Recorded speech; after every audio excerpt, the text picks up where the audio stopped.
Lantas apa respon kuasa hukum Tom Lembong setelah pra-peradilannya ditolak oleh majelis hakim pada hari ini? Kita langsung bahas bersama dengan Bapak Zahid Musyafi, kuasa hukum Thomas Lembong, dan juga kita minta pendapat ulasan dari Kejagung, tapi masih belum bisa tersambung.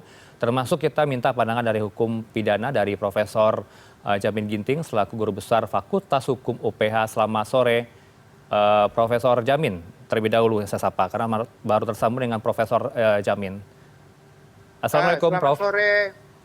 Waalaikumsalam. Baik, dari kacamata Anda seperti apa, Prof, putusan hari ini?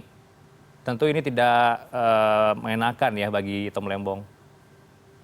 Ya, tentu ada perbedaan terkait dengan pemeriksaan pokok perkara dengan periksaan di pra-peradilan. Nah, di pra-peradilan ini kan yang diperiksa itu terkait dengan tidak sahnya penetapan sebagai tersangka yang pada umumnya karena kurang cukup dua alat bukti yang dihadirkan dalam menetapkan sebagai tersangka dan penahanan, dilakukannya penahanan. Nah, dua alat bukti ini harusnya mengacu kepada ketentuan pasal.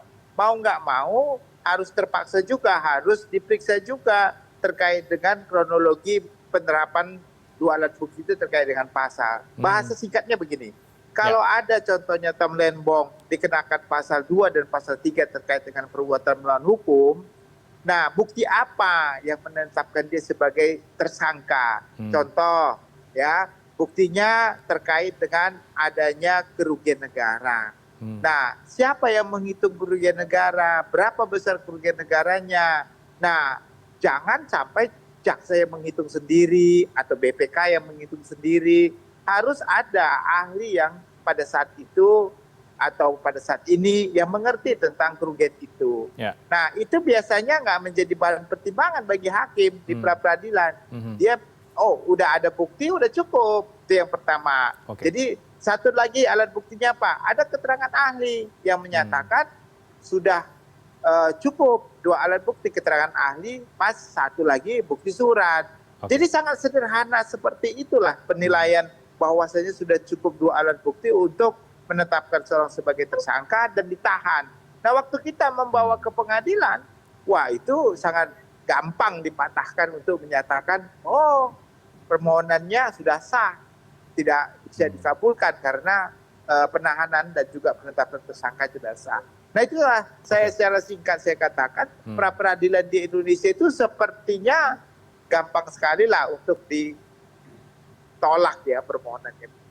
Berarti lemah di kuasa hukum begitu ya untuk membuktikan bahwa kliennya tidak bersalah, dan juga dari jaksa dan juga pihak Kejagung ini sudah cukup kuat alat bukti yang ditampilkan. Ada 29 saksi, Prof. Jamin, termasuk juga 3 atau 2 ahli ya yang sudah dihadirkan pada sidang pra-peradilan sebelumnya. Ini Anda melihatnya bagaimana?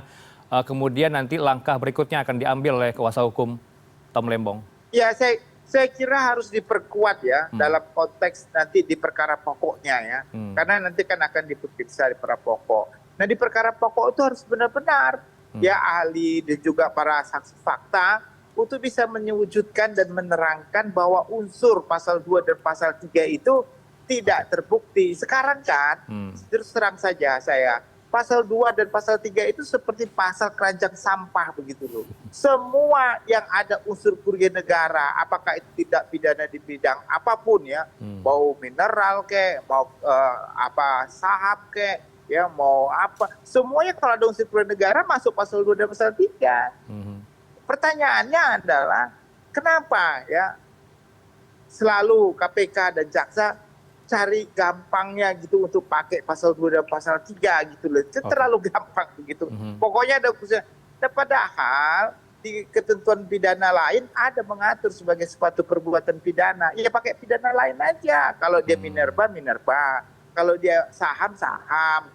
Kalau dia asuransi, asuransi. Kan begitu. Jadi, nah sekarang ini terkena kasus seperti ini, nanti kita lihat apakah pasal 2 dan pasal 3 itu perbuatan melawan hukumnya diambil dari perbuatan yang mana, ekspor impor, kebijakan. Nah, sekali lagi saya selalu mengatakan kebijakan itu tidak bisa dipidana sepanjang orang itu tidak menerima suap, tidak menerima manfaat, begitu. Baik, nanti pembuktiannya ada di pengadilan begitu ya setelah pra peradilan ditolak oleh hakim pada hari ini di PN Jaksel begitu ya Prof. Kemudian yang perlu kita cermati nih Prof, beberapa pertimbangan permohonan dari kuasa hukum Tom Lembong ditolak juga oleh hakim soal adanya permintaan untuk memeriksa 5 mantan Mendak sebelumnya. Ini hakim di pra peradilan bisa menolak ini atau bagaimana sejauh ini kalau Anda lihat? Kalau pra peradilan itu tidak ada kaitan, makanya terlalu berlebihan permintaan itu menurut saya ya. Nggak pantas itu diminta seperti itu. Oke. Justru dalam pokok perkara nanti. Nah, dalam pokok perkara baru diperiksa. Nah, kalau ini kebijakan kalau dia dianggap dakwaannya berangkatnya mulai dari tahun 2016 atau 2015 ke 2024, maka semua orang yang pernah mengambil kebijakan yang serupa dan sama harus dipanggil dan dihadapkan, kan? Jadi nggak bisa satu orang diminta pertanggungjawaban padahal kebijakan itu sudah dilakukan sama persis seperti sebelum-sebelumnya. Jadi harusnya yang lain juga mempunyai pola perbuatan yang sama. Itulah makanya selalu ada anggapan ini sepertinya tebang pilih begitu. Karena apa? Karena tidak pernah dihadirkan. Orang yang dulu itu bagaimana, apa yang dilakukan, gitu loh. Jadi yang berhukum ini di negara ini, yang berhukum di negara ini harus mendudukkan semua orang sama di hadapan hukum, begitu. Baik, untuk uji kualitas suatu alat bukti juga tidak bisa dilakukan begitu ya di pra peradilan, Prof. Makanya pra peradilan itu sangat sederhana. Dia hanya cuma memeriksa apakah sudah cukup nggak 2 alat bukti. Ya, bukan 2 alat bukti kualitas, kuantitas. Nah, itu parahnya. Padahal menurut saya tidak hanya kuantitas ya, kualitas alat bukti terhadap unsur pasal itu juga harus dibuktikan. Masa ada bukti contohnya ya, ini contoh. Ada bukti dulu pernah terjadi, dia nggak pernah ada bukti asli, semua fotokopi. Ya itu alat bukti, ya. Tapi kalau bukti fotokopi kan bukan bukti yang sah. Jadi yang diperiksa apakah alat bukti yang sah atau enggak. Kalau enggak bukti yang sah, enggak cukup 2 alat bukti, maka harus biasanya dikabulkan. Itulah realita yang ada yang kita hadapi sekarang. Nanti kalau sudah berlanjut, sudah lengkap alat bukti untuk maju ke pengadilan atau P21, Prof, apakah nanti hakim akan bisa memanggil para mantan Mendak sebelumnya untuk bersidang? Sekarang begini ya, sering berhadapan di pengadilan, jaksa itu nggak mau manggil. Kenapa? Karena menurut dia itu tidak punya kepentingan dan relevansi. Menurut dia. Nah, menurut penasihat hukum perlu. Nah, sekarang tinggal hakim. Nah, hakim bilang, nanti hakim cuma gampang, dia cuma ngomong begini, masalah pembuktian itu adalah masalah jaksa. Kalau jaksa nggak mau menghadirkan untuk membuktikan orang bersalah, berarti kan keuntungan tuh menurut kepada penasihat hukum. Menurut penasihat hukum bukan keuntungan, malah mau dihadirkan. Jadi biasanya jaksa ataupun penasihat hukum kalau penasihat hukumnya meminta jaksa nggak mau, minta ke hakim supaya diperintahkan jaksa untuk memanggil. Tapi tidak ada kewajiban juga. Akhirnya jaksa juga nggak mau panggil juga begitu. Karena kalau merasa berkepentingan kecuali kalau penasihat hukum sendiri bisa menghadirkan. Nah itu bisa. Kalau dia mau menghadirkan bisa. Tapi saya nggak yakin penasihat hukum mau atau bisa menghadirkan para menteri-menteri tersebut. Ya, ini sebelumnya kita kan juga menarik ya untuk dicermati soal Kejagung menanggapi tuduhan plagiarisme terhadap 2 ahli yang dihadirkan dalam sidang lanjutan pra peradilan sebelumnya nih. Prof, bagaimana Anda melihat dengan tuduhan plagiarisme ini? Oh, ini ranahnya beda ya. Itu kan ranah pembuktian terkait dengan intelektual.